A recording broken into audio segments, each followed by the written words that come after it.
결혼이라는 테두리가 되게 필요하신 분들이 있어요. 그래서 결혼을 한 사람들은 거의 대부분 재혼을 한다 이렇게 생각하시면 돼요. 아 진짜요? 네.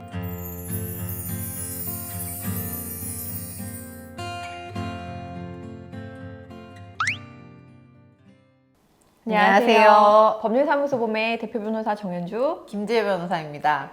오늘은 제가 이제 일을 하면서 특히 제가 이혼 사건 진짜 많이 하잖아요. 그래서 변호사님한테 궁금한 점이 있어서 여쭤보려고 해요. 네. 저는 아직 결혼을 하지 않았어요. 그래서 네. 결혼을 왜 하는 걸까에 대해서 되게 고민이 많아요. 근데 저희 회사에 보시면 재혼을 하셨는데 또 이혼하신다고 저희를 찾아오시는 분들이 생각보다 많거든요. 그렇죠. 아니 도대체 그럴 거면 왜 다시 결혼을 했으며 왜 재혼 과정이 또 이혼에 이르게 되는지. 근데 제가 봤을 때 재혼하시는 분들의 가장 큰 이유는 결혼이라는 테두리가 되게 필요하신 분들이 있어요. 우리가 이제 결혼할 때 보면은 이 사람이 좋고 싫고로 결혼할까 말까 여부라기보다는 내가 결혼하는 게 내 스스로에게 안정감을 주고 맞아요. 나이가 어느 정도 찼는데 내가 결혼을 안 하고 그냥 연애만 하고 있는 거에 대한 부담감을 가지는 사람들이 있거든요. 재혼은 조금 다른 얘기긴 한데 이제 아이를 되게 낳고 싶다라든지 그러면 이제 안정된 어떤 가정 그런 형태가 필요하잖아요. 근데 안정된 거를 되게 좋아하시는 분들이 의외로 되게 많아요. 그래서 결혼이라는 거를 늦지 않게 선택을 하는 건데 그런 분들이 어찌어찌한 이유로 해가지고 이제 이혼을 하게 되었어요.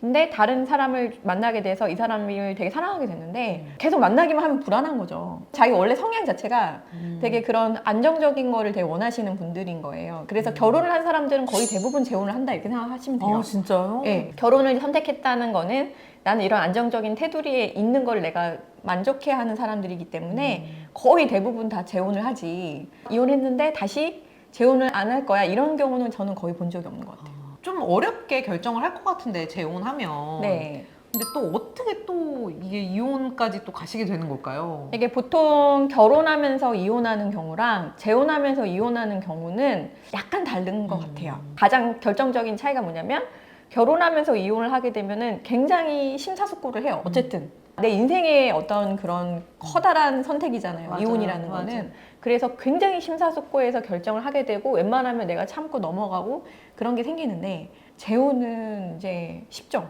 이미 깨졌기 때문에 사람에 대한 인내라든가 기대라는 게 좀 많이 없는 거예요. 예를 들어서 우리가 결혼을 했는데 남편이 바람 폈어요. 바로 이혼. 이건 좀 어렵잖아요. 아 그쵸 그쵸. 근데 재혼은 그냥 바로 이혼을 하는 거예요. 왜냐면 난 예전에 결혼해가지고 이혼하면서 그 과정을 내가 이미 겪어봤는데 너무 힘들었고 이 남자가 변할 것도 아니고 그걸 자기는 몇십 년에 걸쳐서 느꼈던 건데 이번에 또 느끼고 싶지 않은 거예요. 물론 불행한 마음이 들겠지만 이때 한 1년이 걸렸다고 하면 이때는 이제 1개월밖에 안 걸리는 거죠. 그러니까 결국 사람에 대한 신뢰가 좀 덜하지 않을까 재혼을 하면. 예. 보통 저희가 첫 번째 이제 이렇게 말씀드리면 좀 그러네요. 하여튼 첫 번째 결혼은 저희가 네. 이제 판사님 앞에서 이혼 소송할 때 판사님이 이 혼인 관계가 정말 파탄에 이르렀냐 이거 많이 보시잖아요. 네. 근데 재혼도 똑같아요. 재혼의 경우에는 이혼 의사가 거의 다 합치가 됩니다. 보통 이제 결혼 같은 경우에는 한쪽에서는 이혼을 하지 네, 않는다. 맞아요. 뭐 이래가지고 이게 파탄이 됐느냐 안 됐느냐 이것까지 가는 거거든요. 이혼 의사가 합치가 되면 그런 얘기를 아예 안 하죠. 그냥 그쵸. 재산 분할 얘기하고 뭐 그러지. 맞아요. 근데 재혼은 제가 봤을 때는 거의 다 이혼 의사는 합치가 돼요. 사실 돈 문제만 남는 거고 네, 거의 그렇게 됐던 것 같습니다. 재혼으로 인한 네. 이혼 소송 같은 경우는 거의 재산 분할 다툼이라고 보시면 되겠네요. 굉장히 현실적인 다툼이라고 저는 보여지는데요. 재혼해가지고 나중에 이혼을 하게 되는 경우에는 대부분의 경우에 돈 문제가 좀 끼게 되는 것 같아요. 돈 때문에 많이 이혼하시는 것 같고요. 현실적으로는. 그래서 재혼을 하실 때는 기본적으로 혼인 공동재산이라는 게 많지는 않잖아요. 물론 이제 아주 옛날에 재혼하신 분의 경우에는 예외로 하고 제가 말씀드리는 거는 이제 재혼을 하시고 한 몇 년 사시다가 이혼을 마음을 먹게 되신다고 보면 대부분의 경우에는 이제 한쪽이라도 특유재산이 있는 상태에서 이제 이혼을 하게 되다 보니까 재산 분할 다툼이 많이 생겨요. 그래서 제 생각에는 냉정한 얘기지만 재혼을 하게 되면 처음부터 그냥 계약서를 쓰시는 게 어떨까. 처음에 그 계약서 쓰고 뭐 나는 추후 재산 분할을 하지 않겠다 이거 네. 다 유효해요? 아니요, 유효하지 않아요. 네. 재산 포기 약정, 뭐 재산 분할을 하지 않겠다 약정, 이거는 그냥 무조건 유효하다고 보시면 안 되고요.